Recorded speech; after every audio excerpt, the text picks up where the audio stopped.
which way to go before I throw my man out the door. Okay, hold on a second, Keisha. Just let me ask Ronald exactly what's going on, because it takes two to tango, and I need to hear his side of the story. Yo, what up?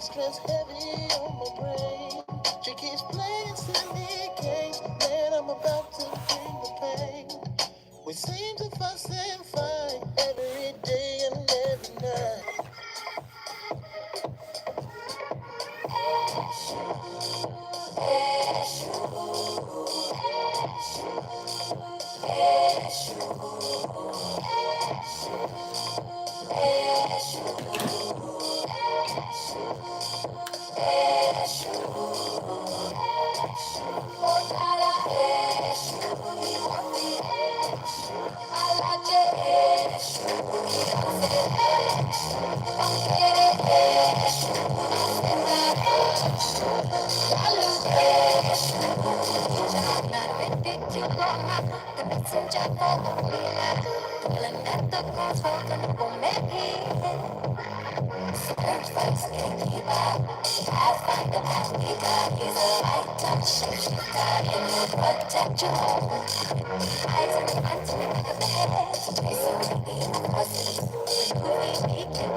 Have you ever noticed how some people seem to be putting the bare minimum effort into their dating life and into their relationships, and yet still seem to get exactly what they want? Well, you may actually be dealing with something known as the lowest effort relationship theory. And I think many people have been there. Feeling like you're the only one really putting that effort into your relationship or dating experience, while the other person just seems to be coasting along. And it can feel really frustrating if you're in that position. Now, you may think that the lowest effort relationship theory is pretty self-explanatory, and that obviously whoever puts in the lowest effort cares the least and thus holds all of the power. But this theory is actually much different than that. And I'm going to tell you how this theory, in some ways, may even be the exact opposite of what you actually think. And most importantly, you're going to learn how this theory applies to you, because it literally applies to everyone. And then we're going to talk about 3 things that you can take away from this information to make sure that you're the one getting chased in a relationship, but for healthy reasons and in healthy forms. So here's what the lowest effort relationship theory actually means. It means that the people who put the least amount of effort into a dating or relationship situation hold the power for a certain period of time, until they actually proceed to sabotage the relationship itself. Now, why is this? Well, there are 3 hard truths that I'm hoping will change the way you look at relationships, and then we're going to get into the things that actually will have people chasing you for healthy reasons. Truth number 1 is that relationships require nurturing and effort. If we are not actually nurturing a relationship by being attentive to it, by knowing our partner's needs, by being present with people, and also by requesting those things in reciprocity as well, then relationships are going to fail. I want you to imagine, for example, that you decide you're going to dedicate the next 30 or 40 years of your life to a specific career. Well, if you don't show up and do the work every day, you're not going to keep your job. The same principle applies to every aspect of our lives. You can look at your physical health. If you are not actually looking out for how you're sleeping, how you're eating, if you're moving your body, you're going to see that your physical health will suffer over time and fall apart, just like a relationship would too. So hard truth number 1 is that relationships actually require nurturing and effort, just like anything else. And those relationships that are worth staying in are also going to be because you put that nurturing and effort in. It's going to be because you've actually built something that you feel excited about, because you put that work in and you're proud of that connection that you fostered. Hard truth number 2 about this is that relationships are not a power struggle. If you find yourself constantly warring for power in a relationship, chances are you're still operating by this old, outdated mindset that for me to feel heard and seen and valued in a relationship or to avoid abandonment, I have to have the upper hand. Healthy, secure, lasting relationships are not about one person having the upper hand. It's about both people. Now, y'all know I love Thais Gibson. I do. I love her work. Her work on attachment theory is really, really good. Okay? So do not take offense, but I don't believe anything that she just said. And I'm just going to tell you why. I believe that the majority of people that are born with insecure attachment styles. Right? I don't believe that it's 50-50. I don't believe that, it's 50% securely attached and 50% insecurely attached. I don't believe that. I believe most people are works in progress. And if you're a work in progress, you're going to miss an opportunity, if you're a parent, to be fully attentive to all your kids' needs, right? And if you're not attentive, self-attentive, some psychologists even suggest that maladaptive or insecure attachment styles happen in vitro, in the womb. So that's telling me a lot of people are born with insecure attachment styles. A lot of people cultivate insecure attachment styles. With that being said, could we have it all wrong in the way that we perceive needs, right? The need is born with the first person to drop the ball, the primary caregiver. That was the first person to miss a moment of emotional attunement. And as I stated in a show last week, we take that and create relationship expectations. You hear people say, show me, prove. Behavior speaks louder than words. These are broken, hurt people. Oh, I know you didn't think I was going to take it there, but I am. Yes, this is why relationships are theater. Theater for the preferred performance that I extrapolated from the conversation with you. Oh, you like this? Oh, you like that? You're interested in this? You're interested in that? It is a performance. See, relationships are about transaction. It's about doing. What are we doing? Where are we going? What's happening? Do you see? Do you see? And I hear what she said. We are wired for connection. And I believe, yes, we have been conditioned for external connection, external validation, external approval, external acknowledgement, external esteem. This is the neighborhood I live in. This is the type of car I drive. This is the type of industry I work in. We're extrapolating esteem from the things that we accumulate, even people. Right? This is why people say you have to show improve. What's more powerful? Doing or being? Now, for hurt people, they're going to say show up, showing up. You got to show up. She used the example of work, right? If you're going to, go to a certain job, you have to show up and put in the effort and this, that, and that. Yeah. That's a job. That's a thing to be done. That is an activity. Intimate relationships are much different. They're much, much different. Why? Yes, because the relationship is reflecting stuff back to you that is in you, right? Minimum effort. Now, that's a terrible thing to do. I'm not going to lie to you. It's a terrible thing, right? Somebody that's just not trying, somebody that doesn't care, somebody that is unresponsive. I get it. But ask yourself the opposite question. Why do you want them to show up?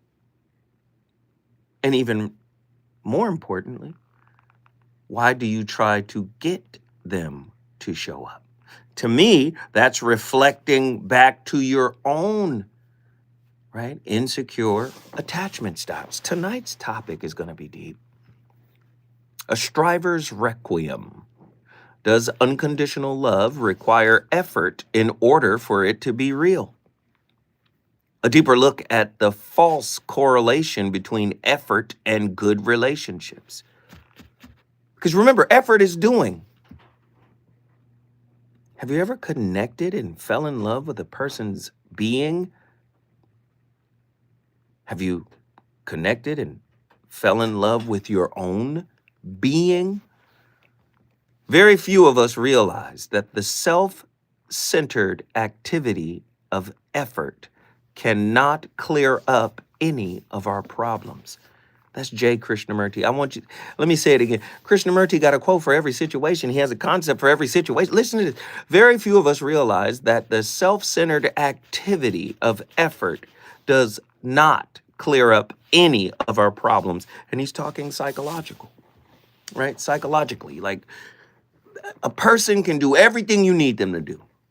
A person can show up and perform and give you everything you needed. And have you ever been with somebody that did all of that and you still felt the disconnect? You still felt something was off, something was missing?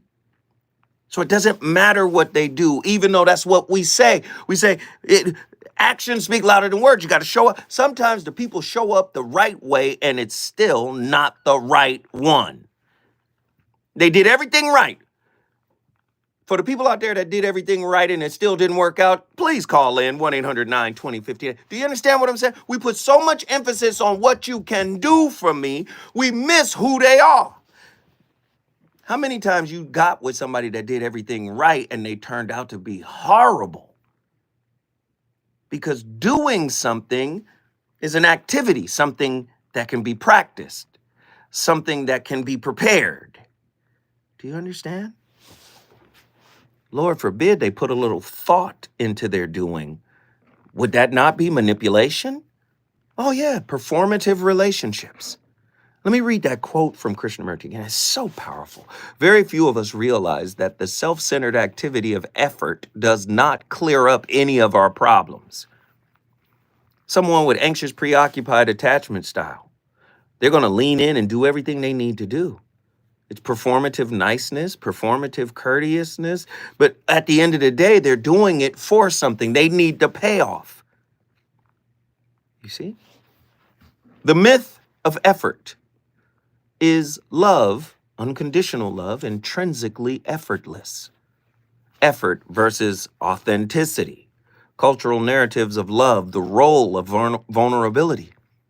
Society glorifies effort in relationships. But what if true love flourishes in effortless authenticity?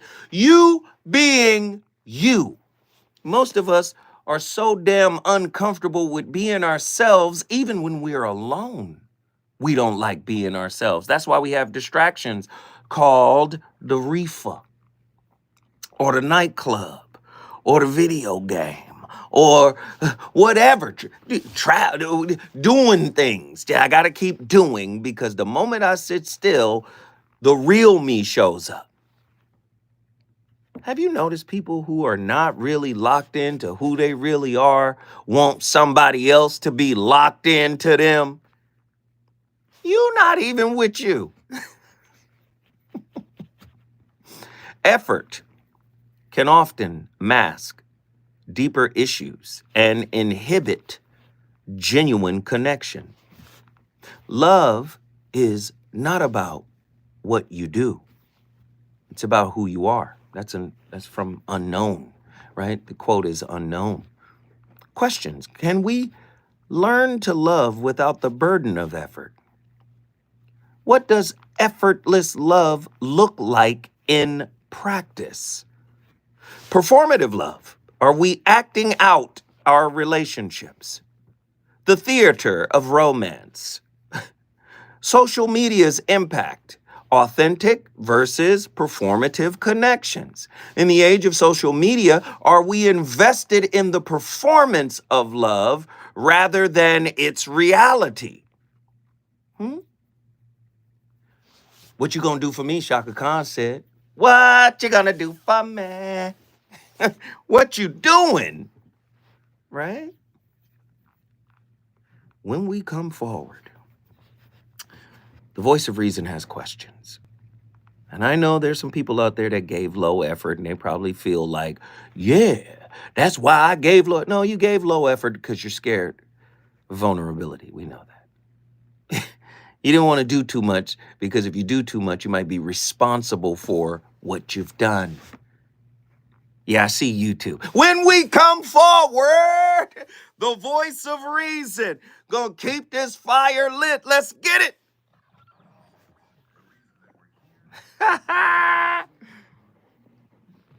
What up, y'all?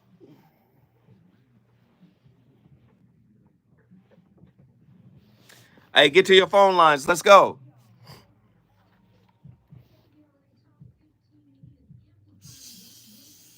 Where my callers at?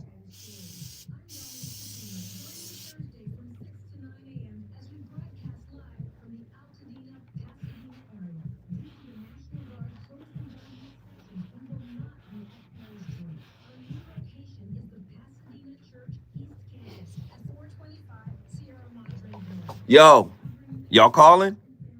Get to your phone lines. I want to talk to y'all tonight. Let's go.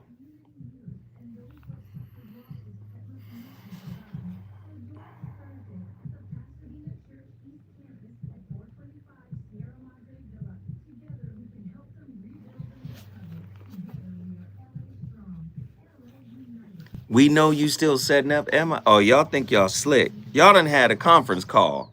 I see. We know you setting up, Zoe. You're not finna play us.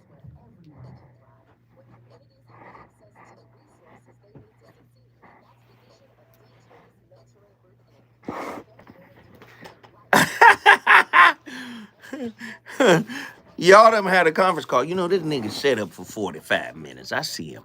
He get us online, and then he be setting up. He get caught up, and then he go on tangent.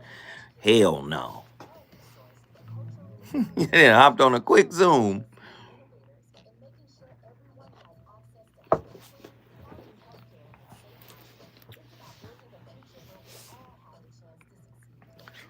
We need VOR notepads. That would be dope.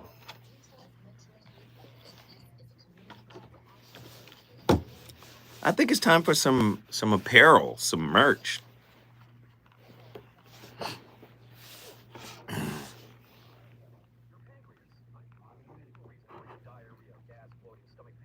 What up, Diego?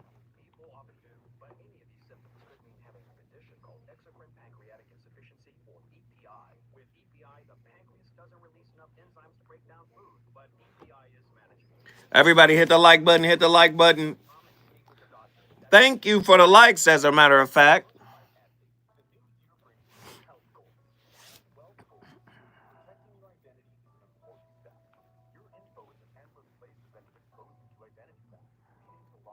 I think it's time.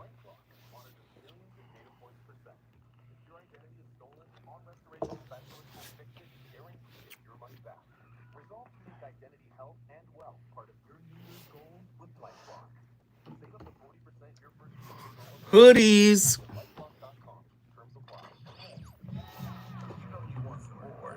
It's the voice of reason with Zoe Williams on KBLA Talk 1580.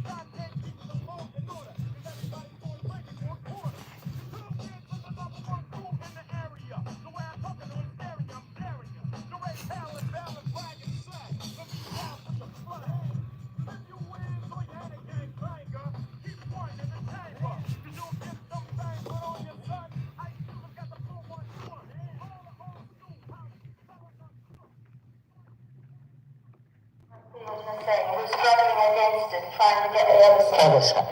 Right.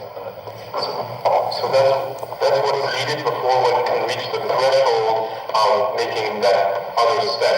No, there's no other step.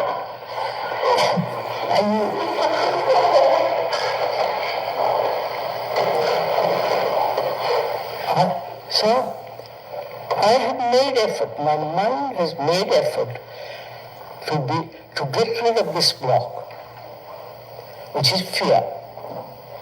And it has struggled, it has analyzed, and been to other psychotherapists, and so on, so on, so on. It has made tremendous effort. When somebody comes along, you come along and say, don't do that. Just watch it. Right? And you're watching it. So there is a vast difference between the mind that made an effort and the mind is not making an effort. Right?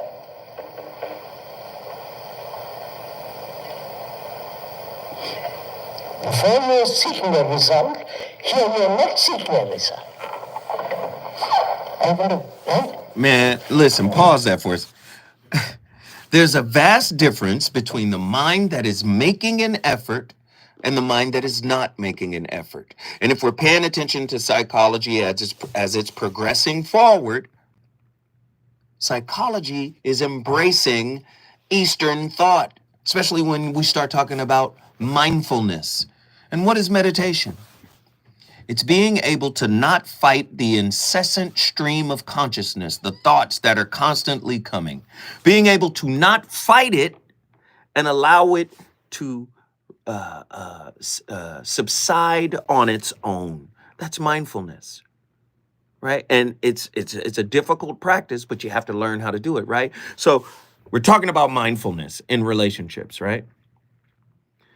But go back to the mind that is putting in the effort for a result.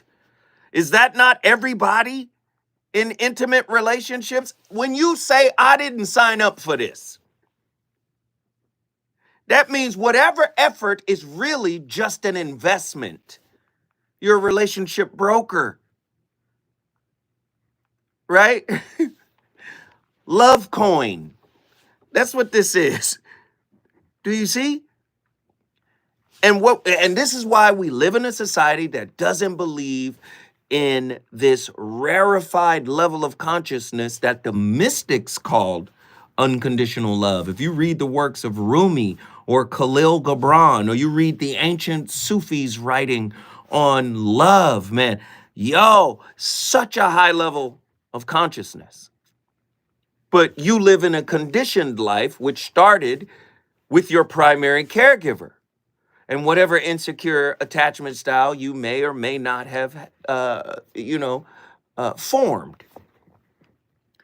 So relationships become this theater where we begin to act out what we think the person wants. Now, you heard what he said, right? There's a difference between the mind that is not using effort and the one that is. The one that is using effort is trying to get something. And sure, you can apply that to technical stuff, right? Right? Oh yeah, I want to build a house. Good. When we're talking about technical knowledge, that's where it applies. When you're talking about psychological knowledge, you may run the risk of suffering from rumination on what happened in the past. It's good to remember technical knowledge. We need to know how to build a computer, a cell phone, a radio station, and we have to improve upon it. Technical knowledge, great. Psychological knowledge, i.e. memory, not so great. Babette Rothschild, the body remembers. Trauma, it's a psychosomatic connection. Trauma bonding, it's psychosomatic. It keeps you an inner child, irrespective of your chronological age. Please let the great Krishnamurti finish that piece. Right? There's a total change has taken place. So if a block occurs, you want to find out why. Either you're so eager to reach the other end, right?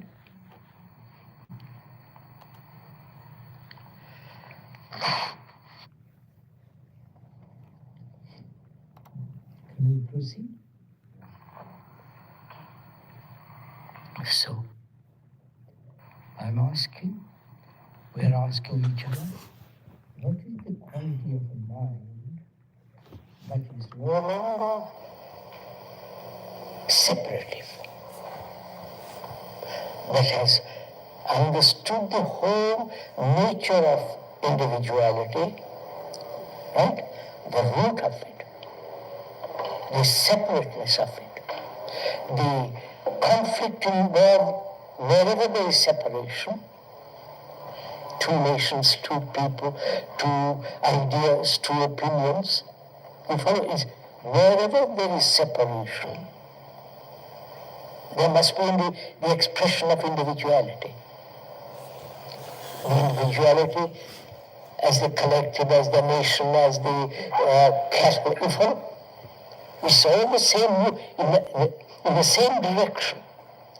I don't feel, right?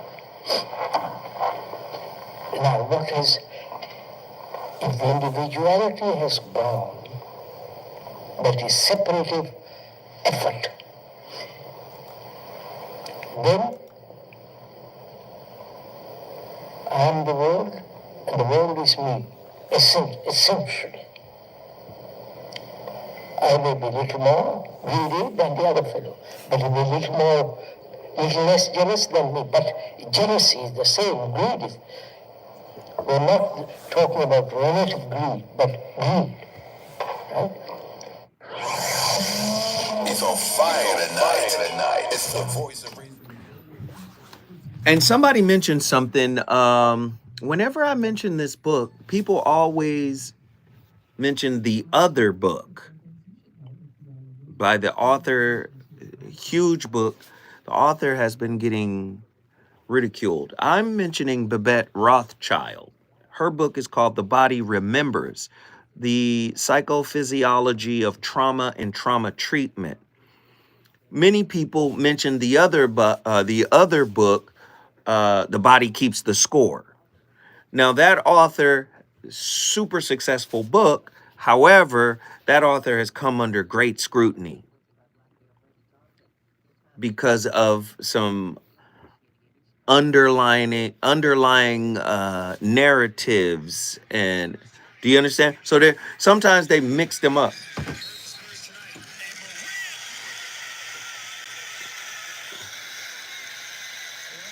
Apparently it didn't count. We're going to show you some more angles.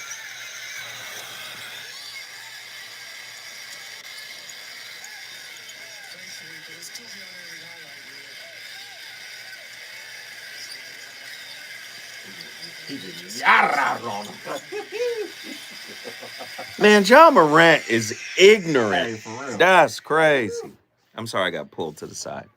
But a lot of people, I think they confuse the two books as if they're the same book.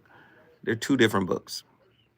The Body Remembers, the Psychophysiology of Trauma and Trauma Treatment by Babette Rothschild. The other book, let's pull it up. The Body Keeps the Score.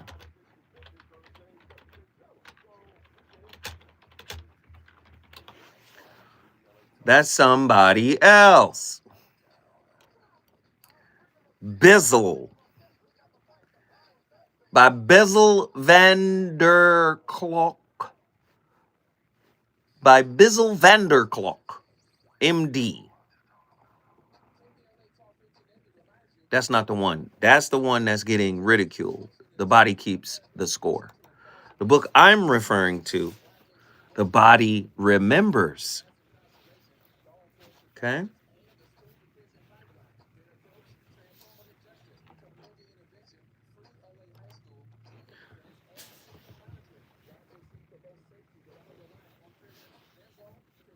Van der Klok. Coke. The body remembers, adding to my queue. Very good. Everybody, please hit the like button, hit the share button. If you can, hit the super chat down at the bottom of the channel. Hopefully you're appreciating and enjoying this content. What do you think of it right now? Put up an emoji. What do you think of tonight's topic? We got some callers on the line. I'm going to get right to them as soon as we come forward. And guess whose topic this is?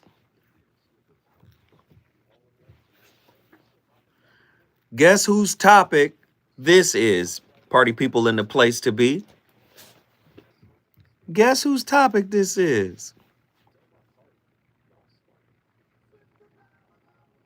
And feeding you, and feeding you, and feeding you. This is Sean's topic. What up, Ida? Y'all know whose topic this is? This is Attila. I be like, Attila is really battling. She is on her Kobe Bryant. You dunk on me, I dunk on you. I love it.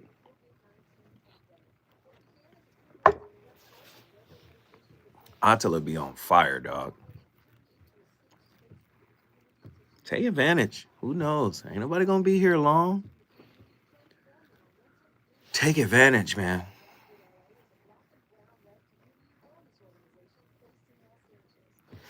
She's a wimp. What is it? What?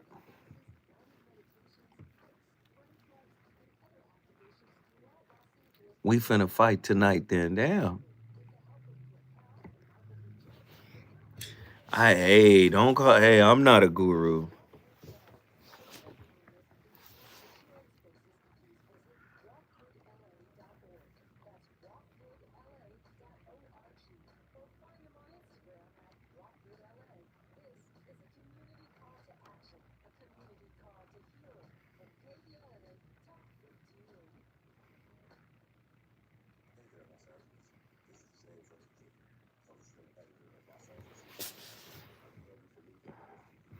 Guru was part of Gangstar, you stupid. A few bots and busters in here, Zoe. Don't trip. Keep cooking. Hey, there's definitely some strangeness in there. Yeah, I don't know what be going on, but they be in here.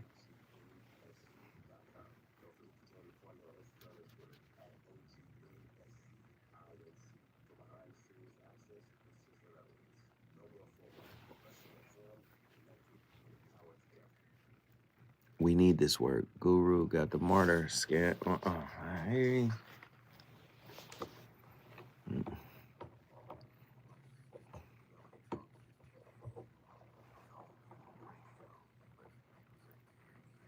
Happy hump day. Everybody hit the like button. Let's get it.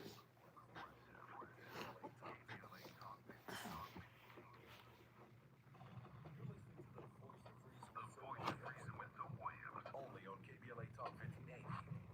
I sit alone in my four-cornered room staring at candles. Who got it? Real radio do? Oh, all right. At night I can't sleep. I toss and turn. Candles stick in the dark. Visions of body being burned. Four walls closing in, getting bigger. I'm paranoid sleeping with my finger on the trigger. My mother's always stressing I ain't living right. But I ain't going out without a fight. See, every time my eyes close, I start sweating, and blood starts coming out my nose.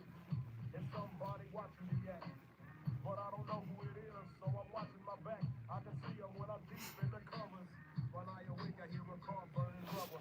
He owns a black hat like I own, a black suit and a gang like my own. Some might say take a chill beat, but I can't cheat, cause there's somebody trying to kill me. I'm popping in the grip when the wind blows. Every 20 seconds got me peeping out my window. Investigating the joint and trap.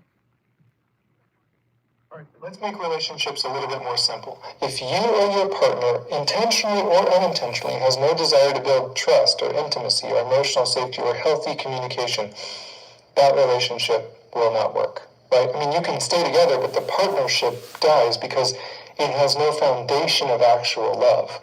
Those aren't optional. They're not just words. They're how love is demonstrated. Every failing relationship has something in common, a lack of at least one of them. Anyone can claim that they love someone else, but for me, love equals mutual sacrifice and service and selflessness, right? And the problem with those things is they're subjective. But the moment one person doesn't care about whether the other person is experiencing them in the relationship, you can say whatever words you want, but the truth is you don't love them more than you love your ego, pride, or discomfort. You don't love them enough to actually... And it's all good advice. It is. It's good advice. I just don't happen to fully agree with it. Whenever I see a unidirectional statement, I know I'm dealing with a spiritual child. Yes, we're supposed to do things for our partner. Yes. But it means it means nothing if you haven't done it for yourself. It means absolutely nothing if you haven't done it for yourself. If you don't do it for yourself and you're doing it for your partner, you're doing it for a purpose, for an agenda. So that makes it performative. We have to change how we frame these discussions, because that guy's a pretty smart guy. I like his content. But if you're really listening to what he's saying we both have to give in order for the relationship to work. However, if you're dealing with two broken people, which is probably the case, giving to the relationship won't heal the two people that's constantly giving and putting in effort. Why? What's going to happen? The question of capacity. I'm burnt out. The question of comparison. You know, I really gave my all this time and you didn't respond the way I thought. Because you're not healed. And what you're giving to your partner is really something you ain't got to give because you haven't given it to yourself first. Does it make sense? What are some key differences between effortless love and inner healing, which requires immense effort? And why do we conflate striving with love? Do you see? Go back to the Krishnamurti quote at the very beginning. Very few of us realize that the self-centered activity of effort does not clear up any of our internal problems. Oh, I'm going to do this and she's going to love it. I'm going to get her this and she's going to think I'm the best thing since sliced bread. And then you don't get the response you're looking for. Do you see? Do you see the problem? And these are very intelligent people. I'm telling you, in the next 10, 20 years, psychology is going to continue to evolve and you're going to see these are not bi-directional statements. When you say, oh yeah, we both have to give, right? Do you see? We have to give we have to both put in effort. But it's wasted effort, right? If the effort that you're putting into the relationship hasn't been put into the self. This is about to be very interesting tonight. Does unconditional love require effort to be real? This question invites a profound exploration of the pervasive belief that effort is a necessary hallmark of successful relationships, grounded in the insights of thinkers like Krishnamurti, who asserted that very few of us realize that the self-centered activity of effort does not clear up any of our problems. We can begin to unravel the complex interplay between self-healing, relational dynamics, and the illusion of effort as a measure of love and connection. Now, on a superficial level, you show up for me, you do for me. Yes. But that becomes a coping mechanism too, a crutch that I begin to lean on, a measure that I begin to grade you on and evaluate you and others. I remember I had a man once that would show up and do everything I needed. Oh, I messed it up with him. I wish I would have kept him. Do you see? Wow, this is heavy stuff. We got callers on the line. I want to get them in here. Ronan. Indianapolis is, oh Lord, here we go. We're going to start off early. Let's go. Ronan, from Naptown. Let's get it. What are your thoughts? Shabalama ding dong. Yeah, man. Profanity, you know? Here we go. I question the whole thing about unconditional because, like, that means you don't have any boundaries. You don't have any standards for yourself. And if you're talking about love, how can you express it to somebody else when it's foreign to you? Come on. So that's why I said last time, like, some people being performative prostitutes. Yeah. They'll do what they're supposed to do. They'll make their utility a platform to hide from themselves, their Right. true selves. So you got people that just say, like, well, this person did this, that, and for me, and all these mundane tasks, but did they ever put a safety on their own triggers? Come on. I hear you. Did they ever, take that time to seek help to hurt those generational traumas, probably from parents or siblings or whatnot? Because most times people will hide themselves in a relationship. Like, I've always learned, you can be naked with someone in bed but still fully clothed in your lives. Ooh. Stay with me, Ronan. Listen, don't go nowhere. When we come forward, you already know the witty wizard straight out of Winterfeld, aka Indianapolis. He'll be back with more heat, man. When we come forward, you know Ronan is going to cut all the way up.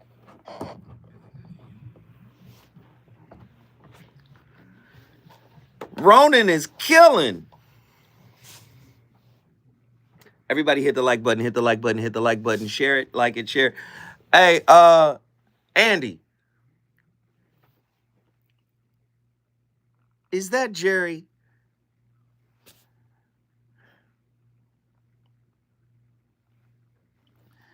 Hey, can somebody else call? I need y'all to call in.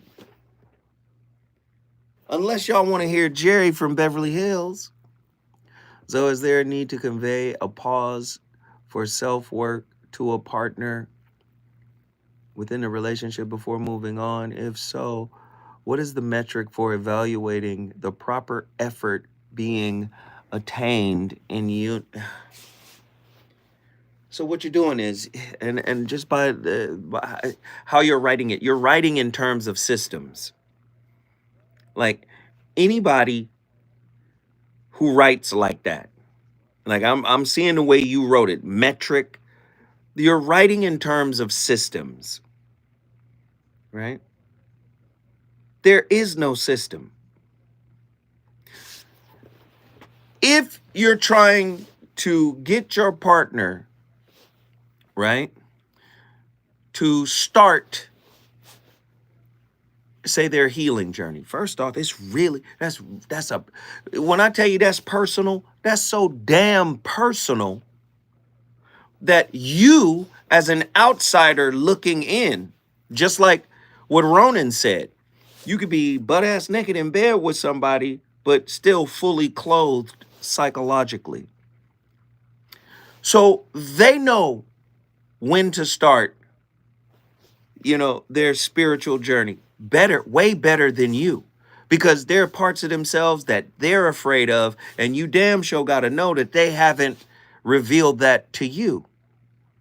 Regardless of if it got physical, you guys hang out, you guys vibe, y'all laugh, there's still aspects of themselves that they're afraid of. Do you see? So the whole ideation of I can prompt your growth. Nah, man. It's just like, say, AA. You're not going to go to AA until you hit rock bottom. But nobody knows you're rock bottom. You could be looking at a person and go, that would be rock bottom for me, but that's not you. So sometimes people have to live through their wrong answers before they can start recognizing what right answers look like. Do you see what I'm saying? They have to live through the consequences of their wrong answers.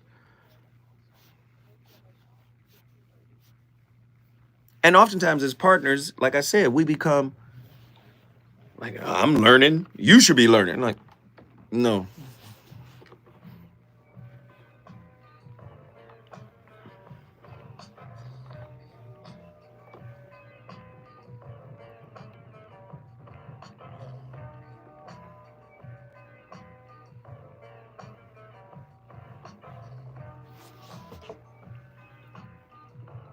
Hmm.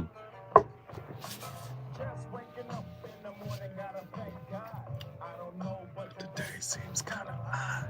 no bark from the dog, no small. And mama cooked the breakfast with no cough. I got my grub on, but didn't dig out. Finally got a call from a girl I wanna dig out. Hooked it up later as I hit the dope, thinking, will I live another 24? I gotta go, cause I got me a drop top, and if I hit the switch, I can make the ass drop.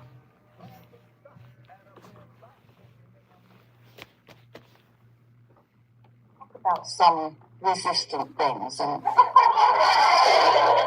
smooth them out. What do you think about that? You interested in that? Taking something where you've got a little resistance and following the path. You ready for that? Yeah? Hi. So, I think I have kind of body work that I do that I'm really good at, and it's very law of attraction-esque, and I've enjoyed it for years. And I feel like I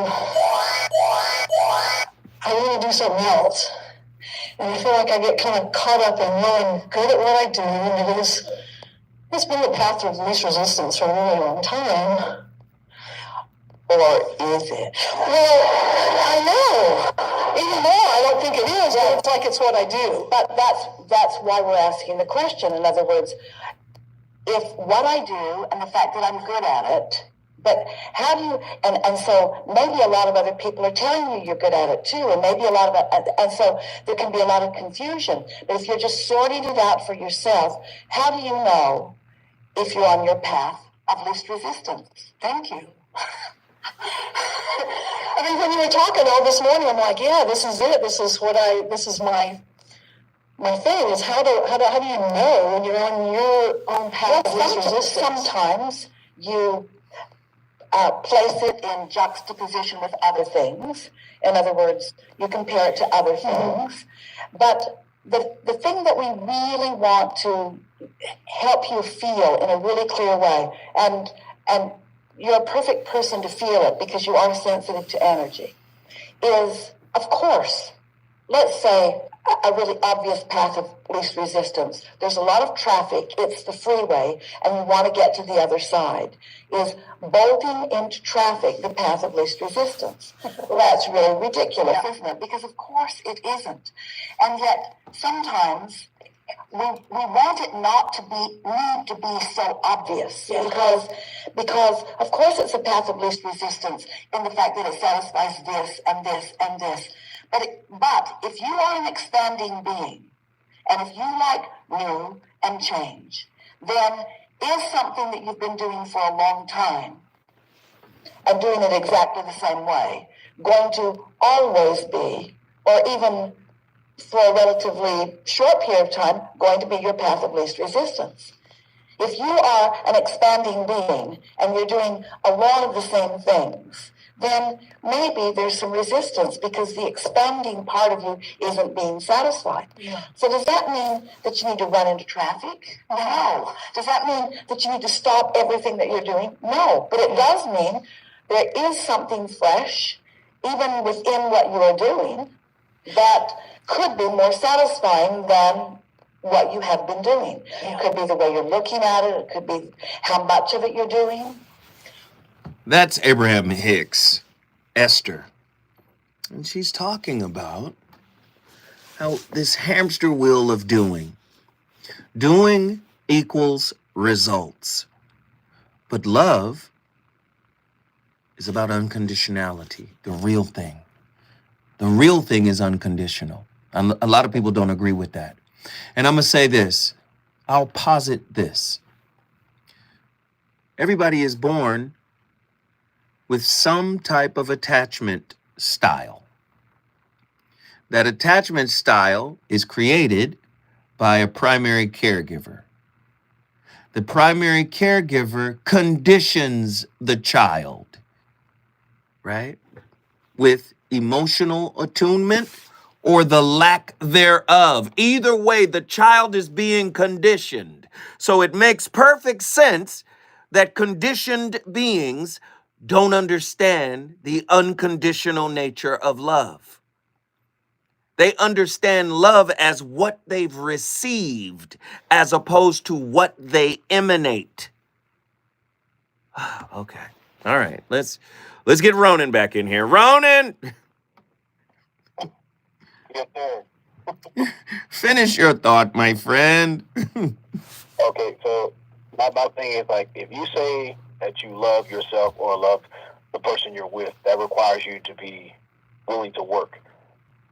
And you have to be uncomfortable with treating that person or yourself as a human unemployment voucher.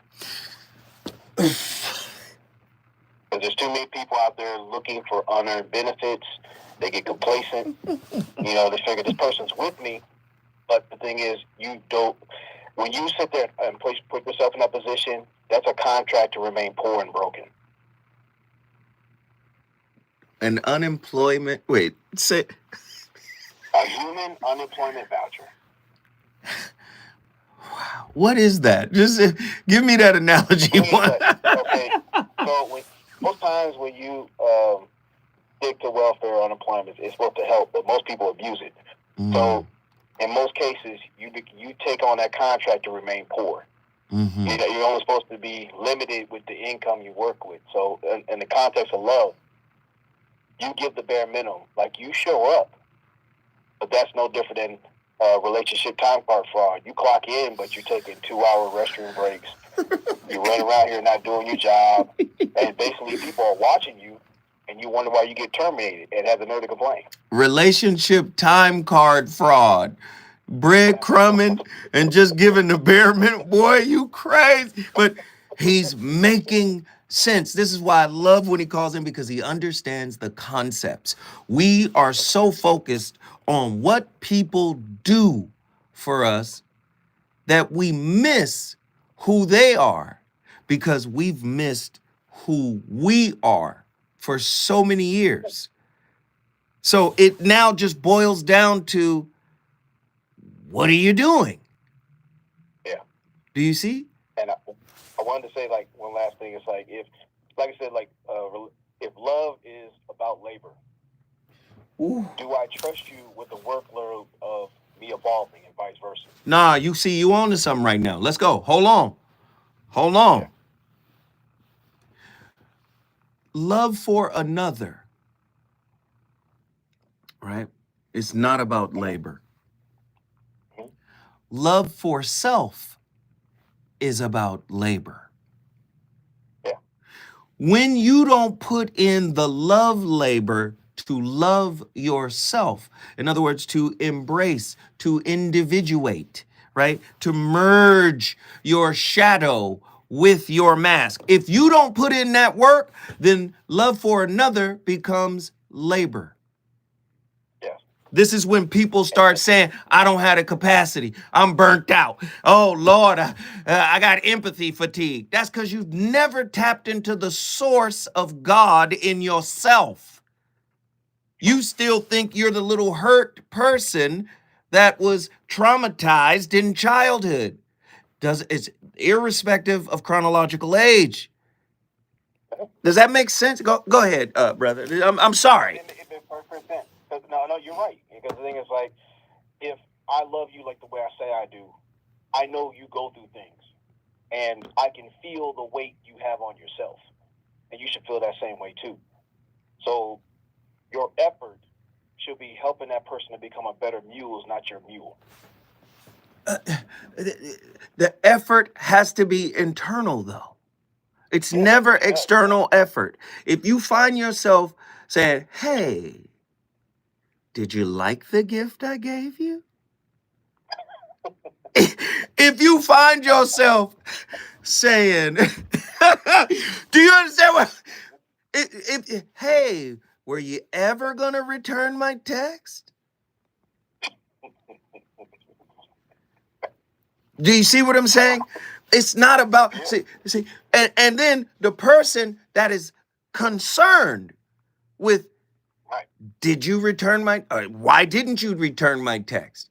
Why, how come you're not giving what I'm giving?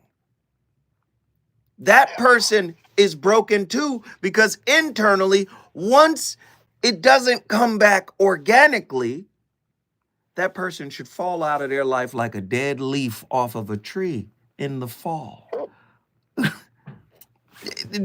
Organically, without force.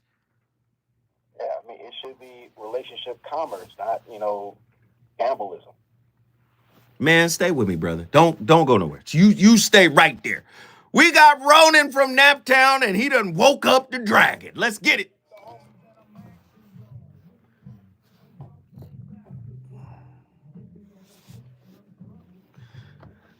Mr. Ronan got a triple-double.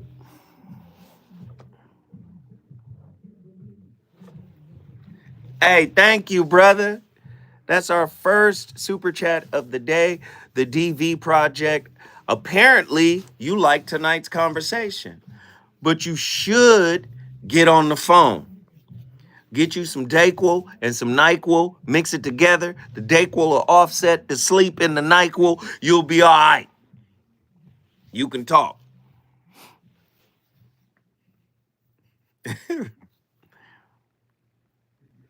Man, y'all get the phone lines ringing. Get on the phone. Call your brother. I want to hear from y'all. And be honest with me. If effort matters to you, then call me and say, nah, man, I'm sorry, man. I disagree. Effort matters. I need somebody to show up and show out.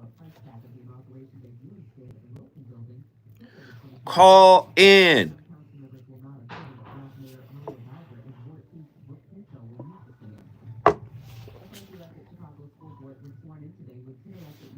Why does it say 10 p.m. over here?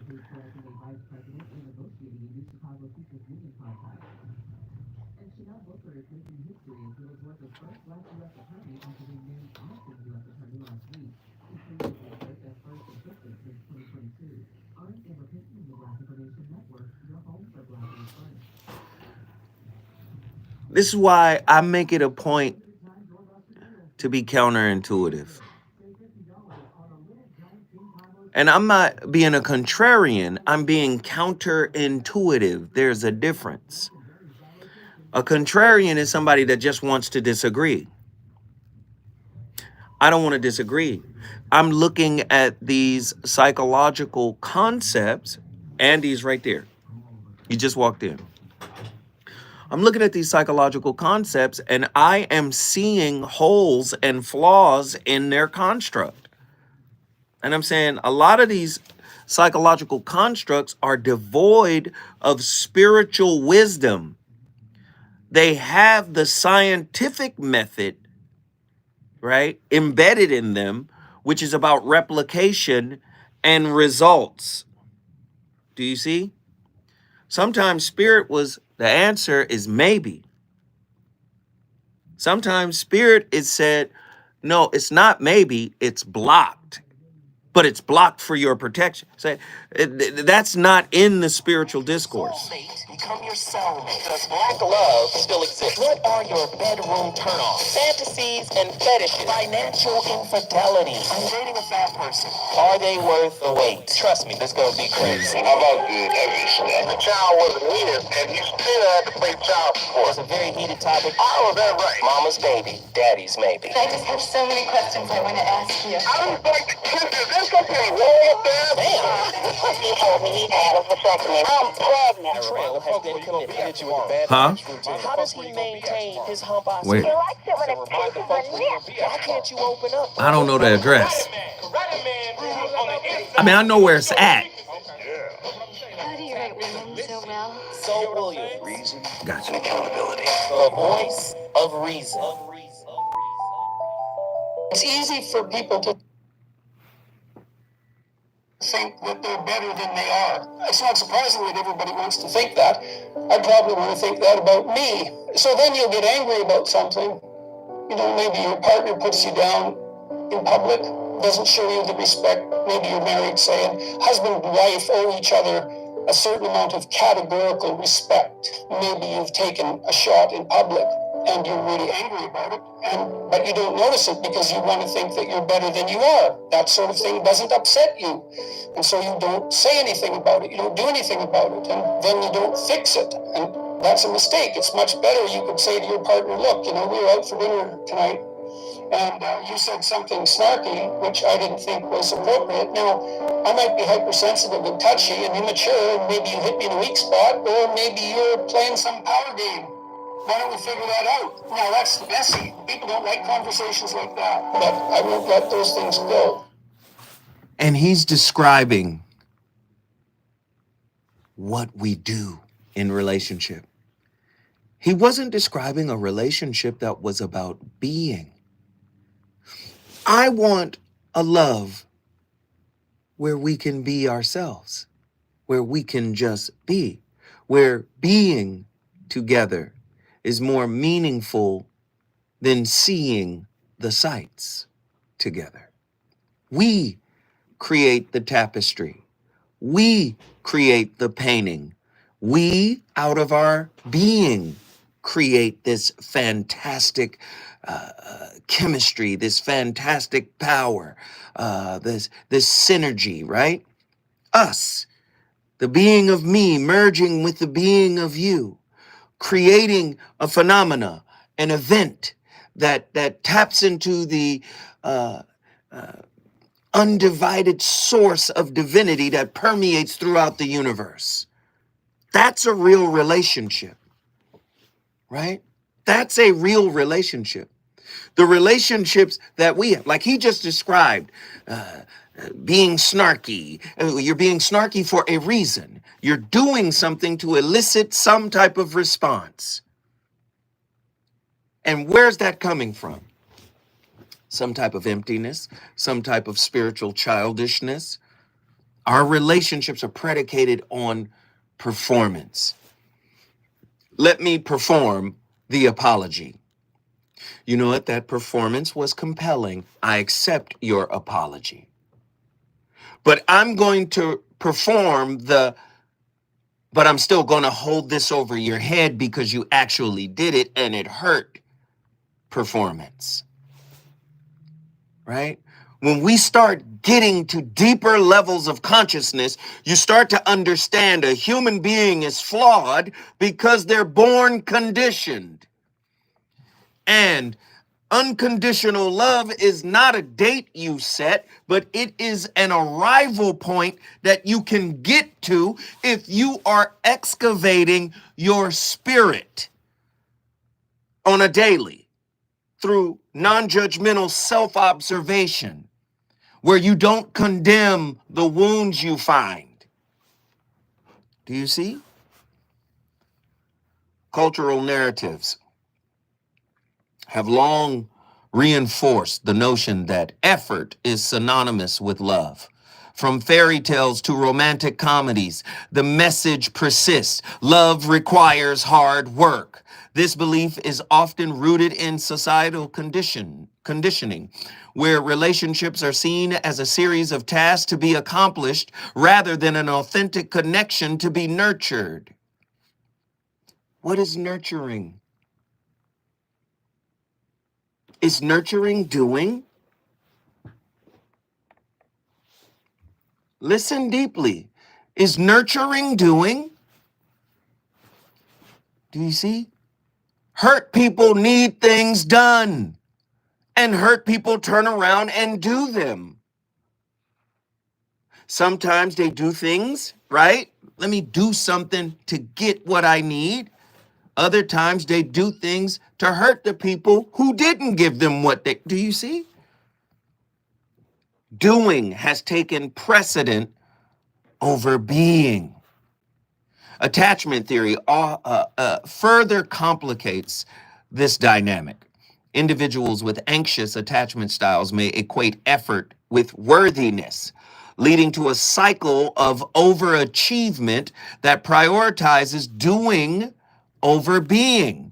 This misalignment can create relational dysfunction as partners become trapped in a performative love rather than engaging in genuine connection. The genuine connection is being with each other. But social media said you got to take a picture of your plate because you're at a fancy place. So people need to see that. Do you see the folly that we're in? If people actually loved the being that is them, they can love the being that is him or her. And if they can do that, we're the reason why this place is fly. Right? The fact that we, with our light, walked in the doors, we turned this place up. Do you see? In our modern day society, it's reversed. We're fly because we're here at this place. Not we brought this place to life because we came here. Does that make sense? Are you guys following what I'm saying here? Ladies and gentlemen, I got to get him back in here. You already know he's ready to cook with the rarest grease. I be trying to set him up so, because when I'm talking, I know he's over there like, okay, is that what you're doing? Is that all right? Behind the back, is that what you did? You went through the legs, you did the East Bay. I got you. Here we go, Ronan from Indianapolis. Your thoughts, my friend? Okay, so nurturing is more than just doing. It's reassurance in the growth process. It's reminding that person how much they've grown, and reminding them that how that helps you in a way. Because if you talk about checks and balances, we're supposed to check on each other and ourselves in order to balance each other out. That's the old way. That's the old way. We're not supposed to. Yeah, that's the old way. We've been conditioned to believe that that's what we're supposed to do. What I'm saying is, when you do it for yourself, it emanates from you. Your partner ain't got to check on you. If your partner checking on your progress, you ain't made none. If you're still looking for them to notice that you're progressing, you haven't progressed. We're talking spirit work. We're talking healing here. And if we're really healing, like I'm healing, I'm not holding resentment that you haven't acknowledged that I've grown. Your acknowledgement doesn't matter. My acknowledgement matters. And if I'm really doing the work, just like us walking in the restaurant as our own sunlight, nobody's going to be able to ignore that. Does that make sense, brother? That's why I say that's the old way. We got to get out of, I got to pep talk you into conquering you. I can't coach you, man. Me coaching Ronan or anybody, giving them a pep talk on how to conquer themselves is really like late Roger Mayweather trying to coach Floyd. Floyd was a boxing savant. And when you're that good, coaches will tell you, you really can't tell a boxer that is that good something to do. When you go to them old tapes and you see Roger in the corner, he not giving no deep, keep that stick on him. That's what you do. Then we're going to walk him down, okay? You just keep putting that stick on him. All you have to do is boxing. Just keep boxing him. He ain't saying nothing intricate. He not. See, you just keep bugging him. Keep that stick on him. Those are the instructions. That's it. So, right. Just he'll be ready to go in a minute. He don't want to fight. Listen, they be in the corner cussing. He don't want to fight. Just keep that stick on him.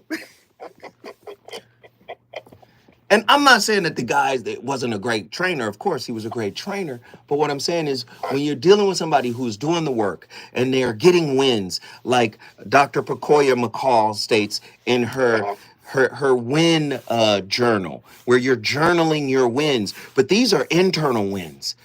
That's why I keep trying to tell people. It's the internal battles that make you relationship ready. Yes.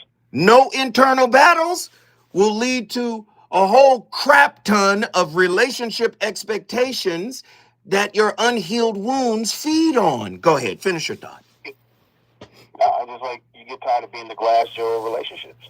So you have to really get into the ring with yourself. Just like when I was sitting there years ago dealing with anger issues, I let that person close know what I'm dealing with, how I try to reprogram things. Like, look, if I'm upset about something, I go detox away from you so I can come back in a more respectable thing so you don't become a unknowing target. Right. And I make it a point to, and it's tough to speak on things because I tend to grit my teeth. But the thing is, like, if I trust you with my trigger, ooh, you will show me like no, how important it is to communicate. No, that's the old way.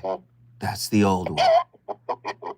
And I love the fact that you bringing this up. And hey, come on, I'll play tennis with you. You just keep this stick on him. He ready to go. I'm telling you. By the ninth round, he be ready to go. Just keep that stick on him, Floyd. Just keep boxing him. Don't do nothing else.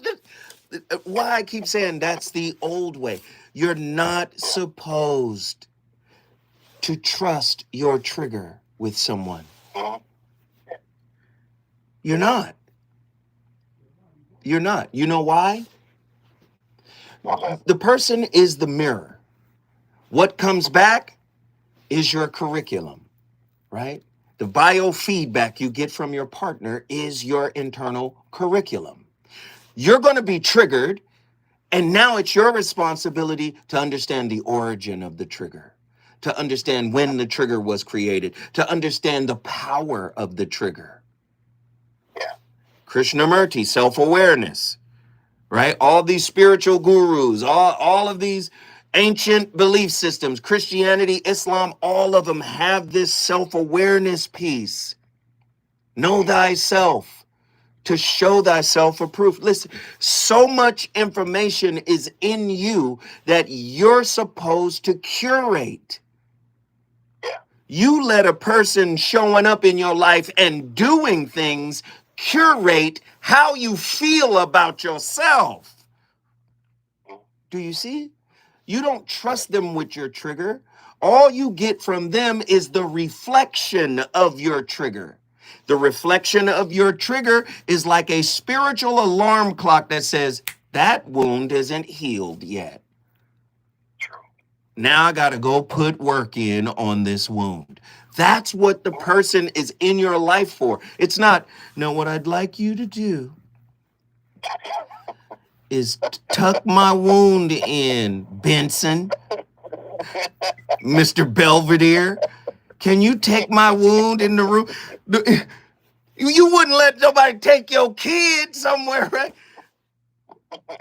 Now, we showing up together at the slumber party. I need to meet the family and woo. You go, I trust you with my wound now. Is that not the seed of codependency? Because say they perform well and say, you know what, this is a cute wound. You know, this is a mild-mannered, very cute wound. I will take good care of your wound. Your wound is as precious to me as it is to you. And I will deliver the greatest level of nurturance and provision and care. I will empathize with your wound. I will love on your wound. As you love on your wound, I will love deeply.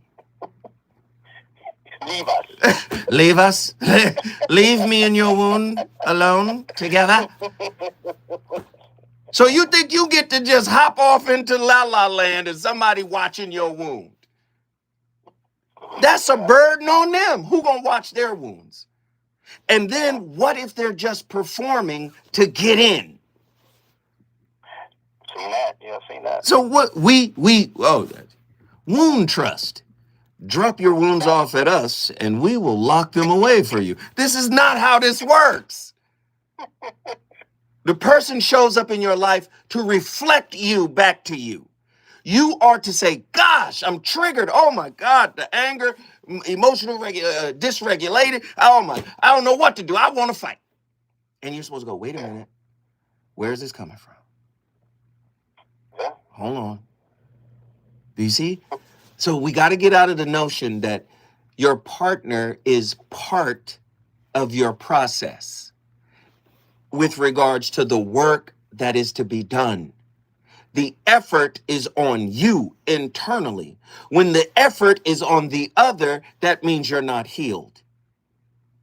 Conditioned people need boundaries. They need trust. They need loyalty. Why? Because they're inherently lonely and wounded.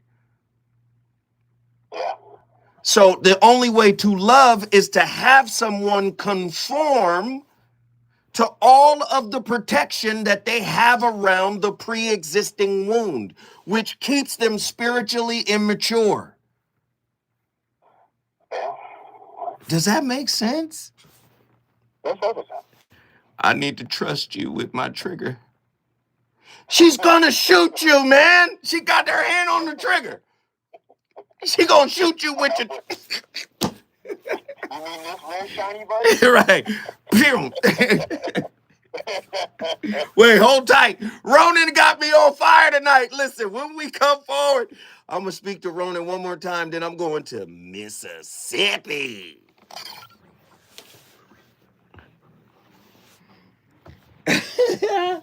Ronan got me on one tonight.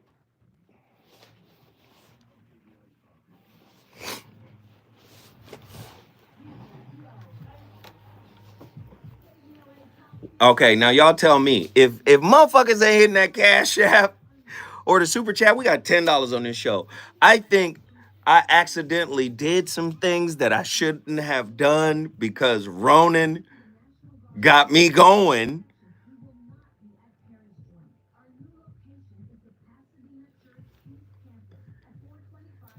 Ronan got me going, so I start talking about things I probably should have been talking about.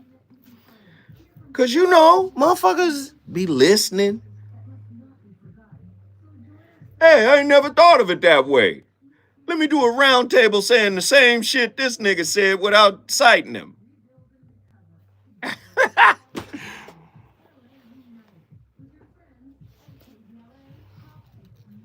Do you understand?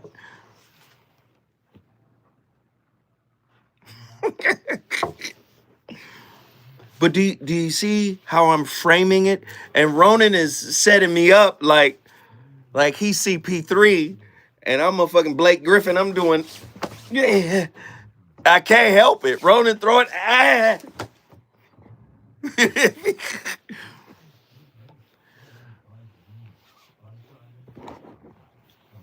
But do you understand what I'm presenting? Being overdoing. Do you guys feel what I'm saying? Is it making sense?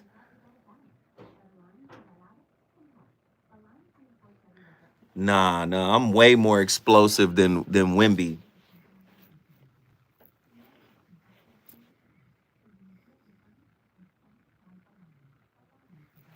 And you also see the clinical pieces being added, as well as the spiritual and metaphysical pieces being added.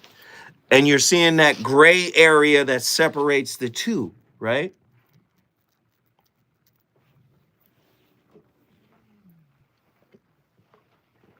Hey, nigga, the Benson of unhealed wounds is stupid as fuck. Benson, come get this wound, nigga, so I can label you a good man.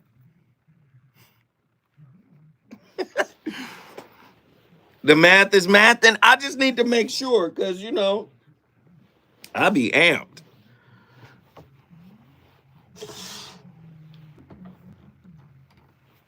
The Benson madness is wild. The Mr. Belvedere of unhealed wounds. I'm not doing it. It's not my job. Wound nanny.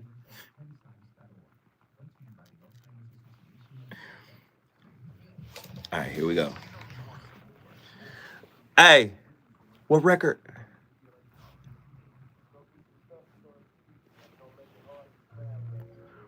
Girl, you know I. Girl, you know. I can't.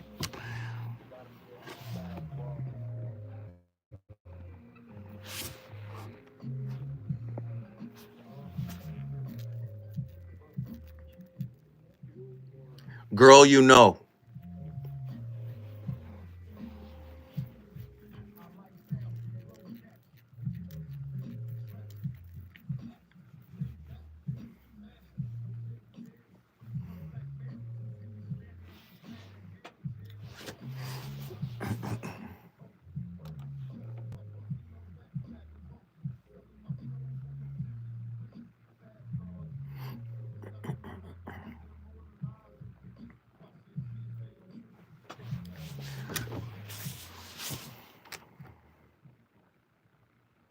The story of the path to coldness in love is well known.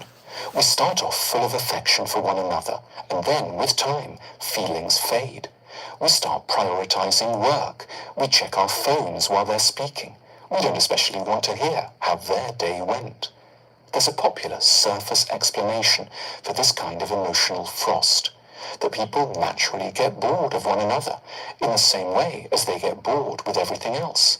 The gadget that once seemed so amazing, the film they used to love. Going cold is, in this story, simply the unavoidable consequence of familiarity. But there's another explanation, dark at first, but in the end more hopeful. The loss of interest isn't either natural or inevitable. The boredom is something at once more complicated and more active. It exists because we feel hurt by, angry with, or scared of our partner, and because we haven't found a cathartic way to tell ourselves or them about it. Tuning out isn't inevitable, it's a symptom of disavowed emotional distress. It's a way of coping. We're internally numbed, not just a touch bored. This can sound strange. After all, we might have no active sense that our partner has been hurting, angering, or frightening us. The idea appears laughable or extreme. It makes our partners sound like monsters or ourselves like weaklings, neither of which is true. But the self that loves within a relationship is not the normal adult self we know from other zones of our lives. We may mostly be hugely resourceful and resilient, but the person who loves is an infinitely more vulnerable being. We should imagine it like a smaller, younger, more defenseless version of ourselves that lives in our heads and is no tougher and not much wiser than we were as babies, which is when so many of our needs for and ideas about love were formed.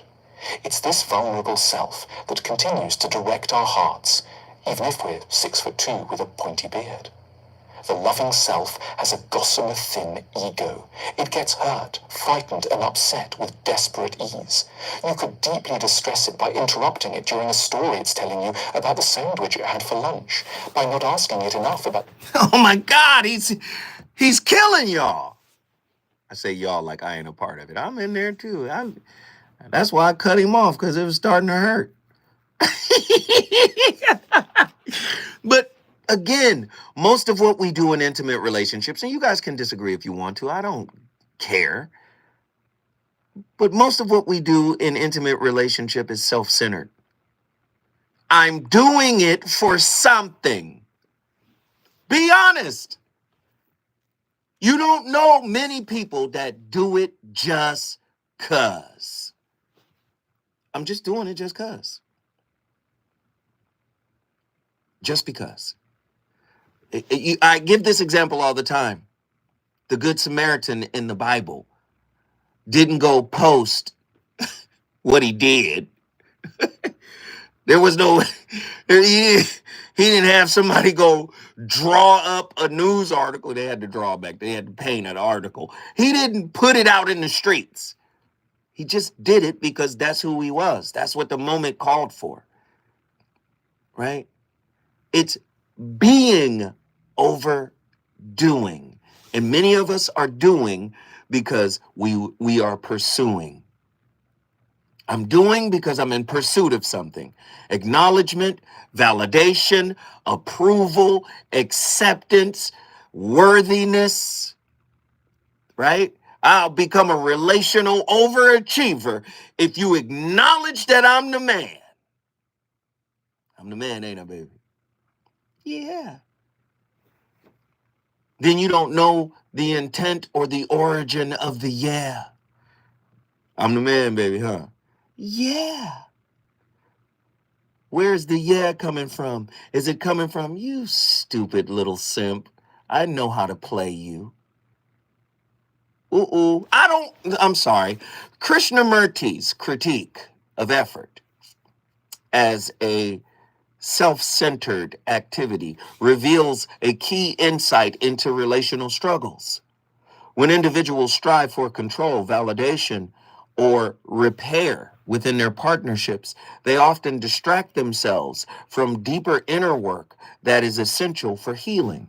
The fixation on fixing relationships can act as a Trojan horse, enabling individuals to avoid confronting their own emotional wounds.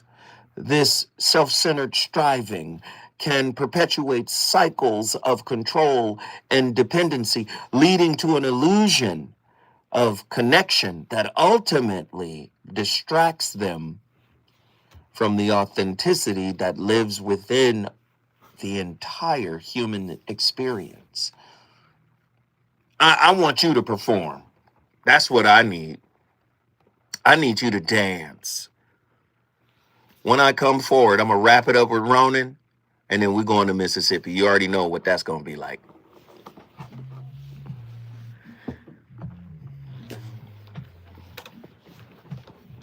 You didn't think I was going to take your topic and flip it like this, did you? Soon as I saw that topic, see, let me tell you, this is how I get out with my niece. So, my niece will be like, I say, what are we talking about? She'll text me, and I'll look at the shit. She'll text me options, because we got options, right? I'll look at it, and then I'll go, this one. We gonna do this one. Then I'll be like, I'm gonna be at the lounge at 12 o'clock after I finish kicking it with my daughter. Am I lying? Be like, let's talk when I get to the lounge. We get to the lounge and I'll be like, well, what about this perspective? And then what about this? And then what about she'll be like, wait a minute, hold on. And then I'll be like, well, then what about this? And then can there be a small 3 or 4 sentence, synopsis? All I need is 5 questions, synopsis, and videos, and we'll be ready to cook. And then I'll go off and you know what I found? I don't get a lot of shit done. It's like I be having calls to make and shit I gotta do. I won't do it because I'll be sitting in the lounge ruminating on the question she sent. And then, I'll be like, the fuck? Hell no. Hell no. Fuck that.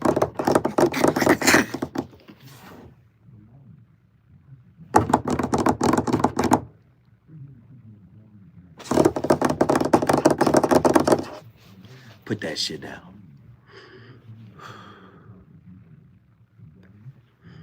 Michael Jackson way better than Prince, nigga. The fuck is y'all talking about?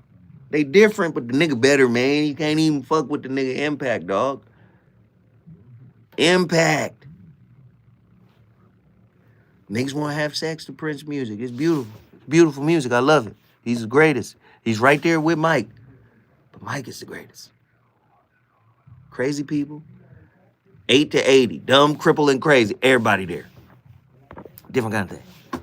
Put the cigar down.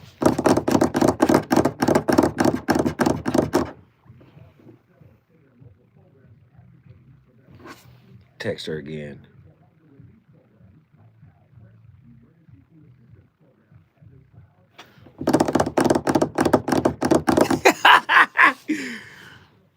Yeah.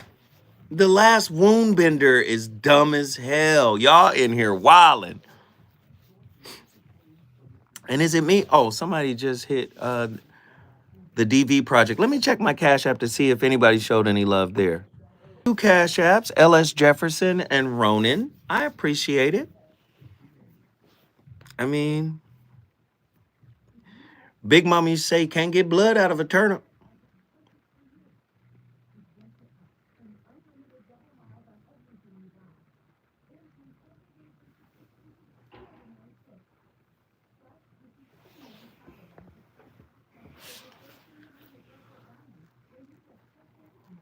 Bat wound. Y'all wildin'. No, Big Mama wasn't bullshitting. You can't get blood out of a turnip now. Mm-mm. Mm-mm. No, sir. So tomorrow I gotta be up early as hell. I'm gonna be on fucking Dominique the Prima's show. Dominique is gonna be in Pasadena. This is gonna be my first trip to Pasadena. I gotta go. First off, they ain't gonna let me in. They're not gonna let me in Altadena because the National Guard is gonna be there. But I was gonna try to go by my old bookstore, and I was gonna try to go by the funeral, the cemetery where my grandmother, great grandmother, great aunt, great cousins. I got uncles. I got a lot of great uncles. I got a lot of folk over there.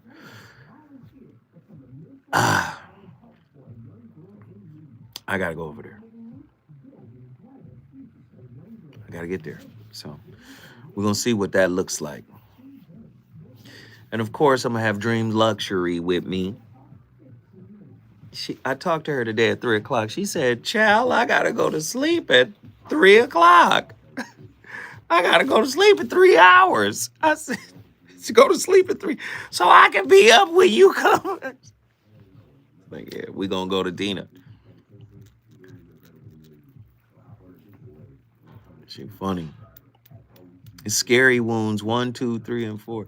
No, she is hilarious. She's got jokes beyond jokes. I said, "You going to sleep at 6 p.m.?" She was like, "In order to be up, yes." The Joy Luck Wounds. Y'all tripping. You got it?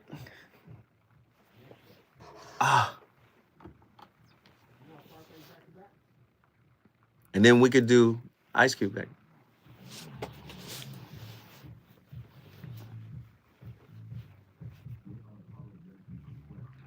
Thor, God of Wounds. It's going, y'all going in. Here we go. This is one of my favorite Scarface records.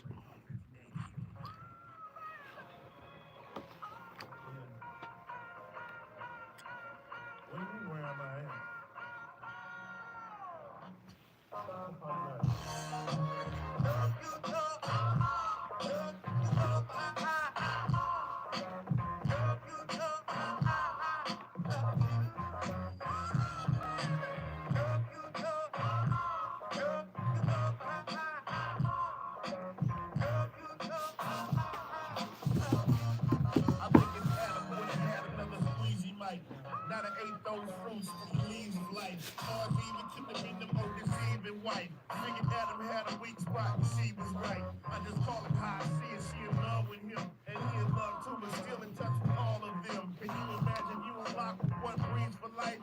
Waking up in the morning, laying down at night with the same face, looking at you all the time.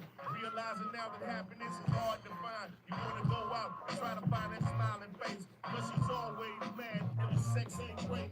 And she don't do things like she used to do. Kind of force you into trying to find you something new. And on the real, I just seen it when it went like this. But girl, it's one thing happened that you can't forget. Hey.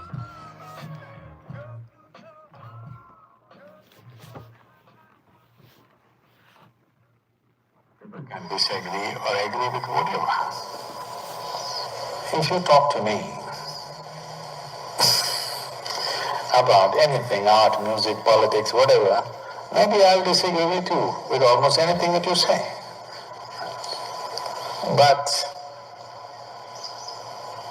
if we pay attention to life, there is no need to agree or disagree because the way it is the way it is.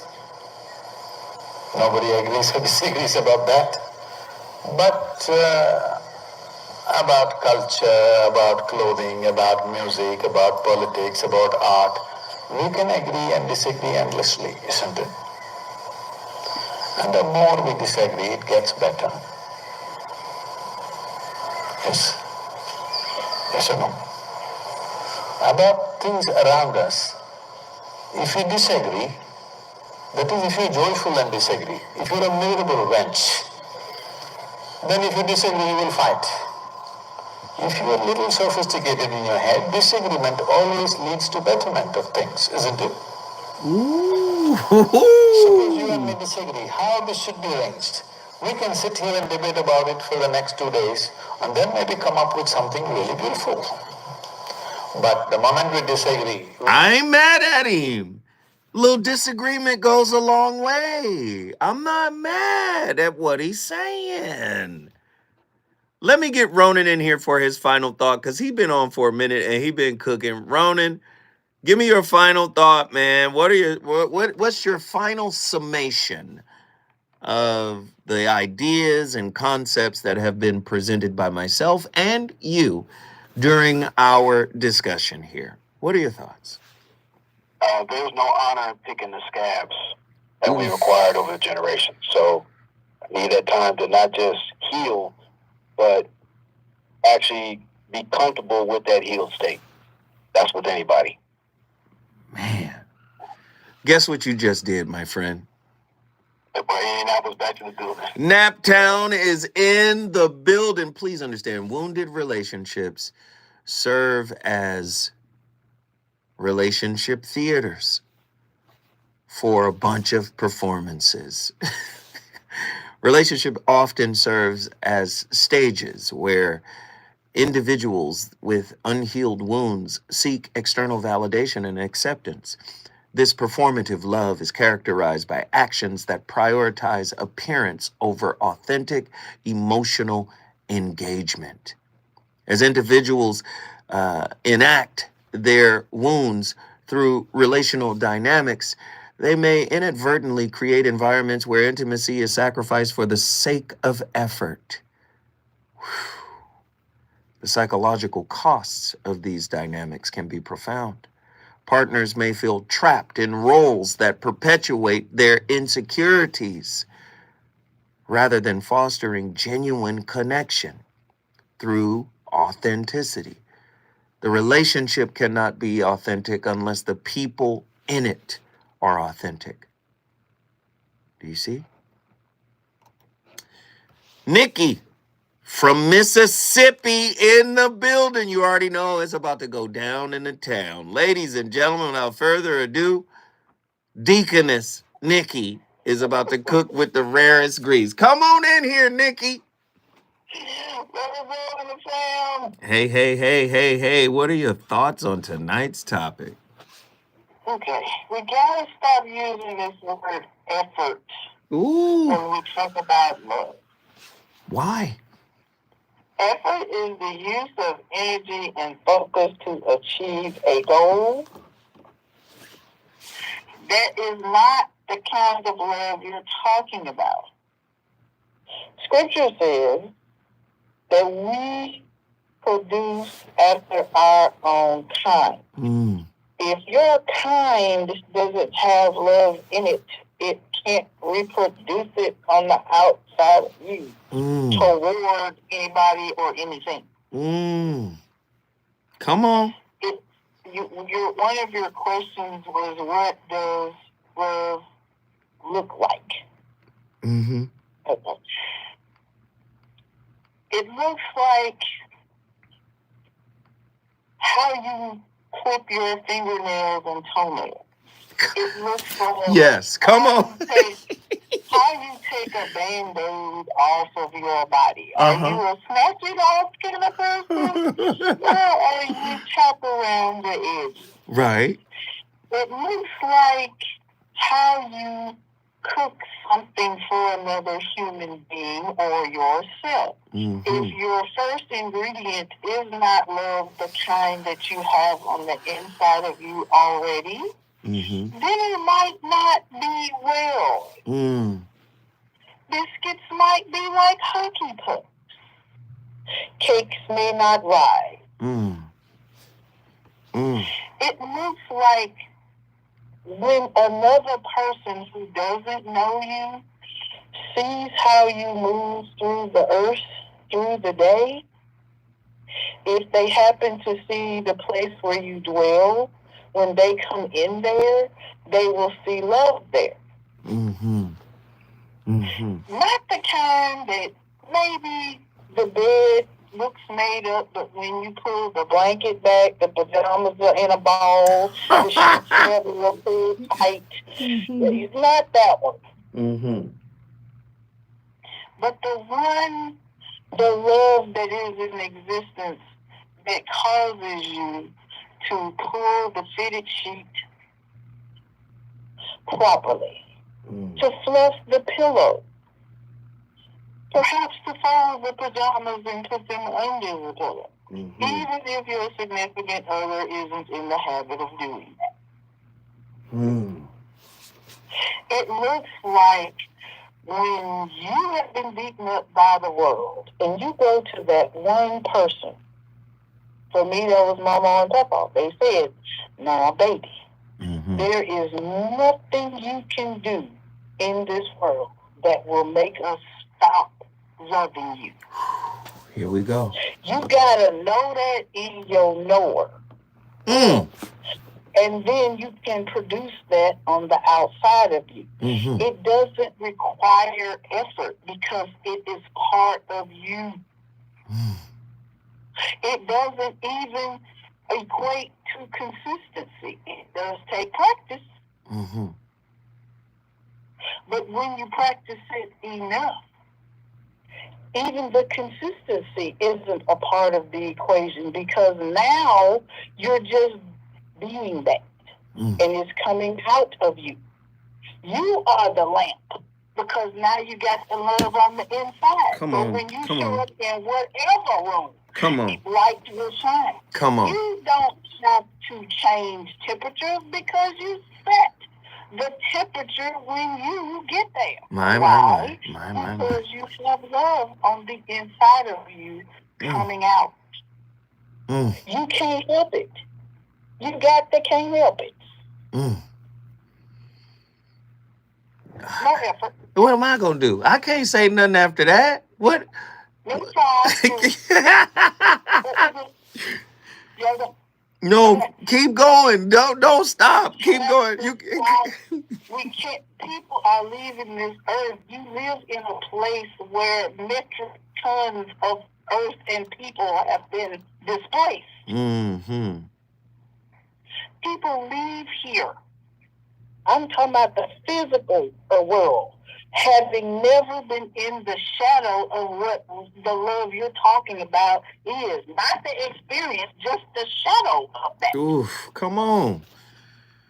We cannot continue along this vein where we associate whichever Christ you serve. Allah, Hindu, whatever they name is. That's right. They all think about love the same way. It has nothing to do with effort. It's the thing that made Jesus the most wonderful guy in the world because he said, "Okay, this ain't gonna be fun, but I'm gonna do it anyway for you." Oh, come on. So when we don't get it, that's almost insulting to our gods. Because they didn't do all they did, so we could not get it. So that it could just be transactional? No. You gotta decide. Because when you make up your mind, everything else got to get in line. I love me so much that I'm going to make sure that I give myself a line if I'm in between haircuts and I can't get there or it burned down. Wow. That's what love looks like. That thing that makes you do everything for the child that you produced after yourself. Don't nobody produce a child after hate. Ooh. Okay. All right. I can't stand you. Oh, let's take a break. Get away from me. Hold on 1 second. Stay with me. I gotta keep you for 1 second. Stay with me, Nikki from the choose ye this day. When we come forward, the fire gonna keep burning. Let's go.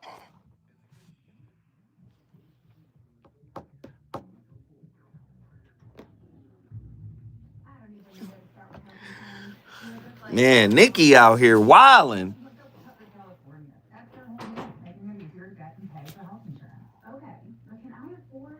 Nikki is wilding.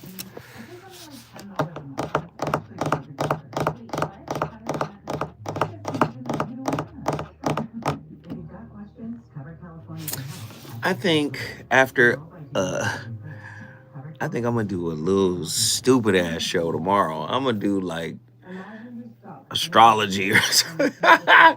Because we have not taken the foot off the gas in over a year. Like, it's been crazy. Make sure you give to the building fund. No, I'm not gonna take my foot off. You know.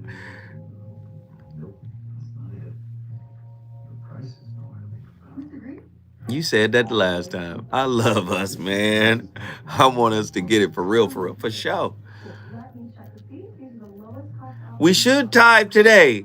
We have $15 on the super chat and we got 2 cash apps. So 2 on the super chat,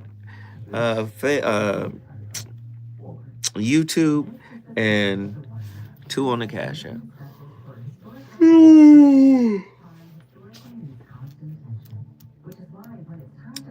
Man, I'm gonna get up there early tomorrow. This shit gonna be right next to my high school, where I hear the high school done tapped in. Thank you, Nikki.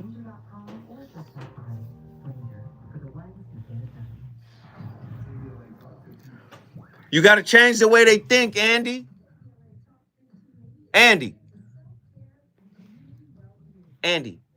We gotta change the way they think. We gotta change the way we think. I'm forcing them to do it. They don't like it. No, it's uncomfortable, but it's gotta happen. Because anybody with any level of education or sense can hear what I'm saying. I'm giving you philosophy, psychology, spirituality, religiosity, all of it. So if you leave from this show going, "Oh, that's some bullshit," you can, okay. Anybody listening to this show can tell, "Oh, that's a well-read motherfucker. That motherfucker understands some shit." Now, if you leave going, "I'm gonna be the same way," fuck it. That's on you.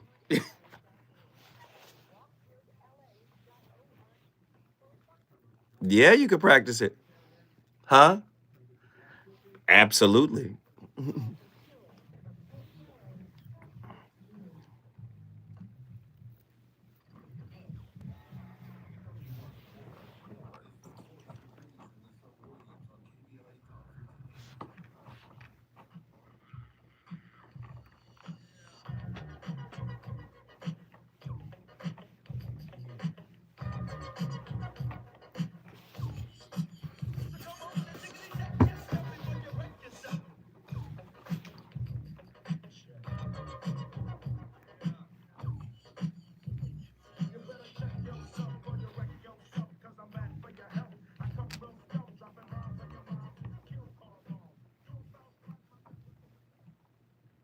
I'm Dr. Orion Taraban, and this is Psych Hacks, Better Living Through Psychology. And the topic of today's short talk is couples therapy almost never works.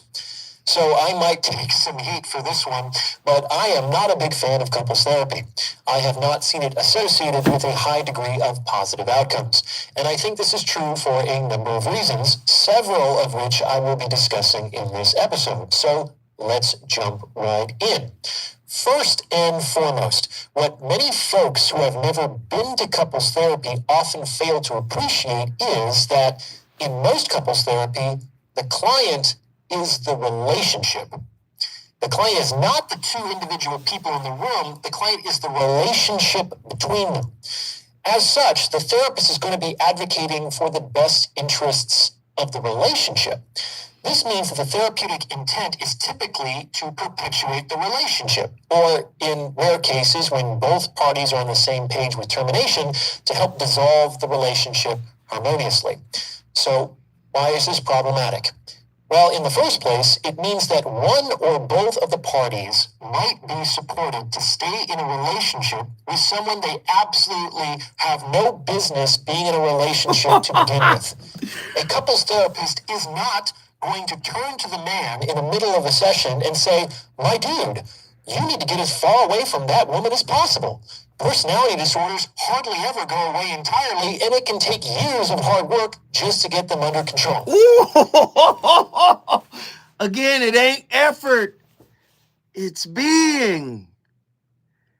If you've never been your true self in your relationship, you're really not together with somebody. I'm sorry. I don't mean. Let me get Nikki in here. Nikki, give me your final thought, my love. You cannot get back what you don't have to give. Mama said it. Can't get blood from a turnip. Mm-hmm. If you cannot show yourself what love is to you, you cannot show that to another person. I promise you can't. But when you decide that you're just going to live without any expectations, no effort, none of that, everything around you will change. Because you were built for that. Whichever God you serve, you were built for that. Right. It was love that brought us in creation in the first place. Food for thought. Food for thought. Ladies and gentlemen, that's Nikki from the SIP, Mississippi, that is. Nikki, I appreciate every time you come in because you always cook with the rarest grease. Thank you so much for the call. Peace be unto you, everybody. All right. All right. I love you too. All right. Let's get my brother Jerry from Beverly Hills on. Jerry, what are your thoughts on? Hi, how you doing? Did you ever see the 1970 movie with Glenda Jackson and Oliver Reed, Woman in Love? No, I never saw that movie, Jerry. You have to see it. Mm-hmm. He committed suicide in the story, throws himself to death, Oliver Reed, because she doesn't love him. Really? You said it's Oliver Reed, right? Yeah, he was the co-star with Glenda Jackson. Well, I'll tell you what I'm going to do. I'm going to look up this movie and I'm going to watch it. Now, Jerry, if it's a terrible movie, I'm going to give my review online. All right? Don't give it, I'm not an unlike person. Give it on your air, on your radio. Okay, I will do that. Let me just say thank you for the call, man. I appreciate you for hanging in there. Let me give you my final thought here. The paradox of relational effort. Ultimately, the paradox of relationship effort reveals that while effort is often viewed as the cornerstone of connection, it can also simultaneously create barriers to authenticity. The fetishization of effort in romantic relationships can distract from from the cultivation of emotional intelligence and empathy. If it's all just about what you do and how you show up and what you give and your presence, a lot of times you can miss out on cultivating the more subtle pieces of intimacy. And I'm going to tell you right now, empathy, emotional intelligence, you have to have those as well. It shouldn't just be about what you did for me or what you bought me, what you gave me. It has to be more, right? Because if not, we're going to be led into superficial interactions that fail to meet deeper relational needs. As we begin to disentangle the illusion of effort from the experience of unconditional love, we can foster more authentic, like meaningful relationships. I'm gonna tell you right now, a lot of us are hurt. And when the person we have asked to babysit our wounds shows up as a human being and hurts us again, you know, we start to cultivate all kinds of coping mechanisms and defense mechanisms, and it hurts us. That's because we left our work in someone else's hands. I'm here to tell you, it's not about effort. It's not about doing, it's about being. You don't have to agree. Like I said, we started the conversation. It's up to you to finish it. Hey, I'm the voice of reason, Zoe Williams. I'm going to be with Dominique DePrima tomorrow in Pasadena. If you're in the Pasadena area, you already know. What's the address? It's at the church, right? Anyway, I'm going to be there. I want you guys to show up as well. They're running promos the whole time. I hope you guys enjoy. I'm Zoe Williams. You know what it is? What is it? Traffic and news up next? There it is. Holla.